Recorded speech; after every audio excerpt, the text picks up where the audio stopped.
Hey, welcome in. Today we're going to be talking about Mesopotamia. We're going to be talking specifically about agriculture in Mesopotamia. Now, if you'll remember in a previous video, we talked about the agricultural revolution and how this creates farming and how that affects different groups like those in Mesopotamia. The agricultural revolution, if you'll remember, changed life for humans as they knew it. You had the Paleolithic people begin to settle down, live in one spot. That brings about what we call the Neolithic age, and those are the ones that had settled. They began using farming and all that host of things that went along with that. And this is going to be important for these early civilizations as they move from being Neolithic, living in smaller groups, to building up these larger civilizations, such as Mesopotamia. So really one of the early things that really helps with farming in Mesopotamia is the use of silt.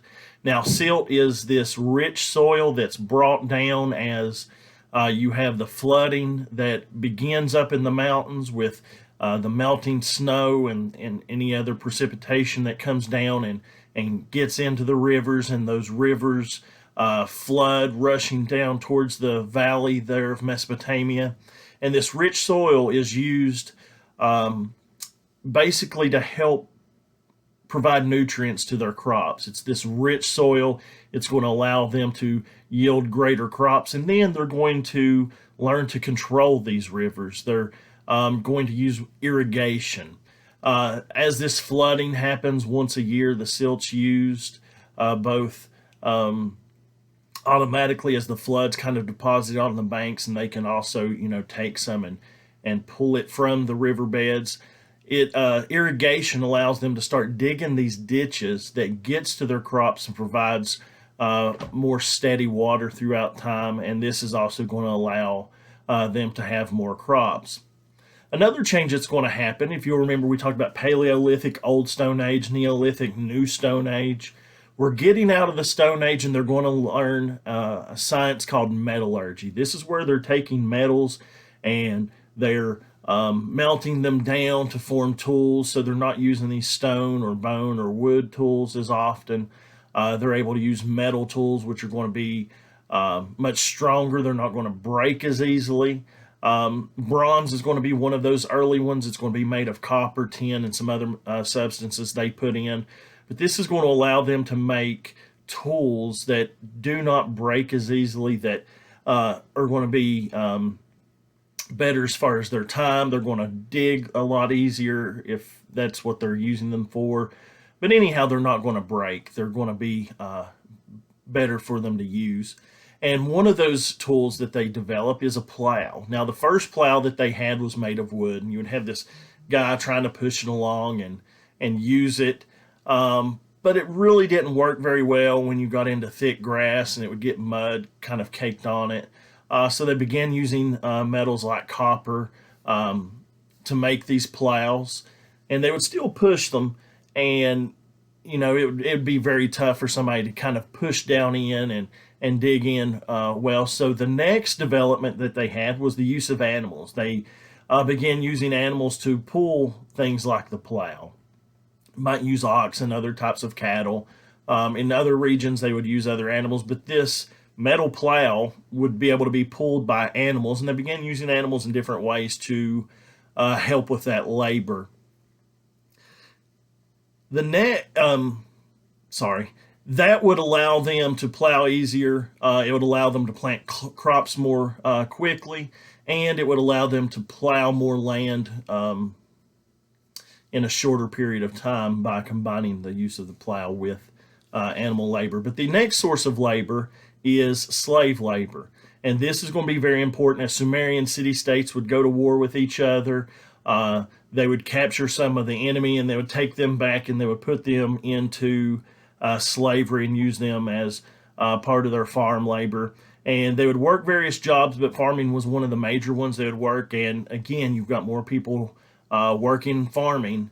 You're using these different techniques, these different inventions that they've had, so you're going to yield a much larger crop, which is going to give you more surplus food. So fewer Mesopotamians, fewer Sumerians have to work in those types of jobs, and they can work other jobs. Another invention they developed was the wheel. Now, the wheel's first going to be used in pottery, where they're taking and spinning this wheel, and the potter will use his hands to kind of mold the clay into whatever type of pottery he's trying to make. But then it's going to be later used to help move things. So you can take, animals and pull a chariot, or they can pull some type of a trailer that they could make behind. And so this is going to help with transportation as well, which is going to, be able to trade these crops and things for other things like metals. They could trade them for, weapons, tools. They could trade them for jewelry, whatever it is they want. And then lastly, the final invention that we're going to discuss is the sail. And the sail would be attached to a boat, and it's not like a lot of sailboats today. It was very crude there at first. It wasn't that they could move the sail back and forth, but it did help them to travel upstream. So instead of only being able to travel downriver, they can now travel upriver, which is going to open up a whole lot more trade for them, and it's going to, allow them to navigate places they were not able to navigate before. So we've been talking kind of like how agriculture really affected Mesopotamia, but now let's see how it leads to other things for the Sumerians. First, it's going to lead to economic growth. Because they have larger food surpluses from all these inventions, from all these new uses of animals, the use of slave labor, they're going to have larger food surpluses, and they're going to be able to take those food surpluses and they're going to be able to trade them for other goods. And this food surplus, as we previously said, is going to allow them to work other jobs, so they're going to be able to create other products, new products, which can also be used for trade, which is really going to help them bring in other riches. But it's going to help them completely expand trade beyond what borders had been set before. They're able to go to places like Egypt and other regions around Mesopotamia that would have been much more difficult without inventions like the sail or the wheel. Those two things are going to allow them to trade and transport goods much further away. And finally, you have the emergence of city-states. Because these smaller settlements are able to do these things, it's going to allow more population to live in that area. It's going to bring more riches in. So you're going to see these settlements begin to increase. And as they increase, they expand the amount of agriculture they're doing, which is going to allow them to expand even more. So these settlements are going to turn into these cities. These cities are going to have their own kings.